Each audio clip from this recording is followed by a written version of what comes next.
بہت اچھی بات. کھلے دل سے آپ باتیں کیا کرے. مجلس کو نا فراخ دلی سے ہونا چاہیے, یا کوئی تعصب نہیں ہونا چاہیے, نہ ناراضگی. بات جو ہے کرے.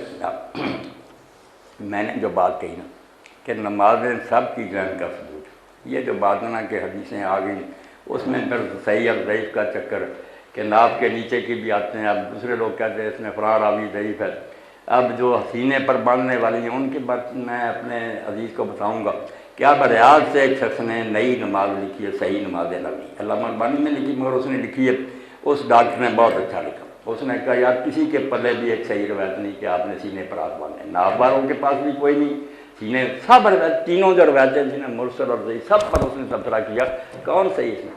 اسی لیے امام شوکانی بھی لکھتے ہیں کہ ابن المنذر کہہ گئے جنہوں نے اختلاف علماء پر لکھا کہ نمازی کی مرضی ہے جہاں چاہے ہاتھ باندھ. امام ترمذی میں لکھا, کچھ کہتے ہیں ناف کے نیچے, کچھ بٹ آگے لکھنا ہے کہ اہل علم کے نزدیک یہ سب بات ہے, سب کی گنجائش ہے. جان دیجیے پلے نہیں نا کوئی اتنی پکی نہیں. اب چھوڑنے کی بات ہے, رسول اللہ سے بھی لوگوں نے روایت کی مگر چھوڑے اس کو. مگر جو ایک چیپٹر ہے پورا, امام بخاری کے استاد ہیں ابن ابی شیبہ, ان کی مصنف ہے, اس میں عنوان ہے کہ ان لوگوں کا بیان جو ہاتھ چھوڑ کر نماز پڑھتے. اب ان میں سر فہرست جو ہیں وہ رسول اللہ کے سن نے نا حضرت عبداللہ بن زبیر, حضرت زبیر پھوپھی کے بیٹے ہوں گے, حضرت صدیق اکبر کے وہ نواسے ہیں, ان کا بیان ہے کہ وہ اور اب زبیر علیہ سب مانتے ہیں کہ یہ روایت بالکل صحیح ہے کہ وہ حضرت عبداللہ بن زبیر حضرت کا کر پڑھتے. اور آپ حیران ہوں گے کہ ہم اہل سنت کے امام جو ہے نا چاروں, ان کے جو استاد تھے ان سے پہلے مدینہ میں, مکہ میں, بصرہ میں, سب بیٹا ہاتھ چپکا کر پڑھتے. ابن عبدالقادر کہتا ہے یار اتنا ہی شکر ہے کہ وہ یہ نہیں کہہ گیا کہ یہ ناجائز ہے, اگر صرف چھوڑے ہیں تو اس لیے کہ یہ فرض واجب نہیں, جان چھڑائی. مگر حسن بصری, محمد ابن سیرین, ابراہیم نخعی, ابو حنیفہ کے دادا استاد, سعید ابن مسیب, سارے ارسال کرتے چھوڑتے. اس لیے جو یہ بچہ کہتا ہے ان کی نمازیں نہیں تھی, یہ کن کی داڑھی پکڑی ہے, کہاں جاتے ہیں, عبداللہ بن زبیر کے, حضرت حسن بصری کی. تو میری بات کو پلے باندھیں کہ آپ جس کو ترجیح دیتے ہیں نا آپ کے خیال میں زیادہ وزن بسم اللہ, مگر یہ نہ کہ دوسرے سارے فضولی کر رہے ہیں, ان کے پاس بھی بڑے دلائل ہیں. اور تعامل امت کا ہزاروں سال کے بڑے بڑے نیک وہ کر رہے ہیں, کتابیں لکھی ہیں. اب حضرت ابوبکر, حضرت عمر ہمارے سر کے تاج, مگر مسئلے کی وضاحت کے لیے یہ ٹھیک ہے کہ ان کو گالی دینا یا ان کو قتل کرنا بھی جیسے حضرت عثمان رضی اللہ عنہ کو کیا, کوئی کافر نہیں کرتا, کافر نہیں ہوتا اس سے.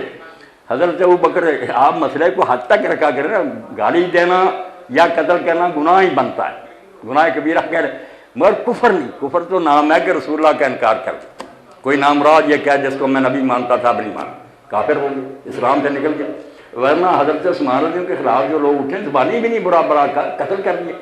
آج تک بچہ ان کو کوئی کافر نہیں کہتا, یہی کہتے ہیں فاسق ہیں, گناہ گار ہیں, زیادتی کیوں نہ. اسی طرح آپ سن لیں خود حضرت ابوبکر صدیق رضی اللہ تعالیٰ عنہ خلیفہ تھے, تو اس وقت ایک شخص نے انہیں گالیاں دی, آپ کو بڑا غصہ آیا. ایک عقیدت مند پاس بیٹھا تھا, اس نے کہا اجازت دیں کہ میں اس کا سر قلم کر دوں. اتنے میں وہ شخص اٹھ کر چلا گیا. حضرت ابوبکر اپنا غصہ پی گئے, اور بعد میں اس سے پوچھا یار تو یہ پوچھتا تھا اگر میں اجازت دیتا تو قتل کر دیتا. اس نے کہا ہاں میں نے کوئی کسر چھوڑنی تھی آپ پر, اسی لیے میں غصہ پی گیا. بے وقوفو, شریعت کی حدود کا خیال رکھو, سوائے محمد رسول اللہ صلی اللہ علیہ وسلم کے کسی کا مقام نہیں کہ اس کو کوئی شخص گالی دے تو قتل کے لائے. یہ صحیح حدیث نکال کر دیکھ رہے ہیں. انہوں نے کہا میں یا رسول ہوں کہ مجھے گالی دے دی. حضرت علی کو خارجی گالیاں دیتے تھے لوگ, آ کر فرماتے یار درگزر کرو تو ٹھیک ہے, ورنہ برابر کی گالی دے لو. میں قتل کس بنیاد پر کروں, مجھ کو اگر گالیاں دیتے برا کرتے, مگر کافر تو نہیں ہوتے نا. وہ سارے بڑے اچھے مسلمان تھے نا. آپ مسئلے کو حد کے اندر رکھیں کہ جو برا کہتا وہ بھی میں اور آپ برا کہیں گے لعنتی ہو جائے گی, کیونکہ ہم ان کو صحابی مانتے ہیں. نیک ماننے کی بات ہے, مگر جو بچہ صحابی نہیں مانتی, ان کو ایسا مواد ملا وہ کہتے ہیں نہیں توبہ توبہ حضور کے ساتھ تھے, مگر اسی طرح سے جیسے عبداللہ بن ابی, ناراض نہ, وہ کہتے ہیں بہت سے لوگ تھے آپ کے, مگر وہ دل سے نہیں. اب وہ مواد بھی آپ پڑھیں نا, کیا کریں. جو شیعہ گھر میں پیدا ہوتا وہ کتابیں پڑھتا رہو, واقعات پڑھتا ہو, برا نہ کہتے اور کیا کریں. آپ بھی پڑھ رہے, آپ بھی اللہ گواہ, اگر رائی برابر بھی آپ کو شبہ ہو گیا نا کہ یہ باتیں صحیح, آپ نے بھی لعنت کر دینی. ہم صرف مطمئن ہے کہ یہ رپورٹروں کی غلطیاں ہیں, جھوٹ بولا راویوں نے, یہ کہ رہا بحث علم کی. کوئی کہتا نوائے وقت جو خبر دیتا وہ سچی ہے, کوئی کہتا نہیں جنگ جو. تو رپورٹروں نے فساد ڈال دی. کچھ نے ان کی خوبیاں بیان کی جس سے پتہ لگتا کہ وہ تو آسمان پر تھے, کچھ برائیاں ان کی بیان کی کہ حضور کے خاندان کے ساتھ انہوں نے یہ ظلم کیا. اب ان کی تفصیل میں نہیں جانا میں نے. وہ ظلم ایسے ہیں کہ ان کے عہدے کہتے یار فاطمہ کو اتنا تنگ کیا, وہ ناراض مری, حضرت علی نے جنازے پر نہیں بلایا, تم ان کا کہتے ہو کہ ابو بکر عمر کو مان. تو یہ مصیبتیں ایسی ہیں کہ اس دور میں سب کو پاؤں کے نیچے راؤنڈ کرنا.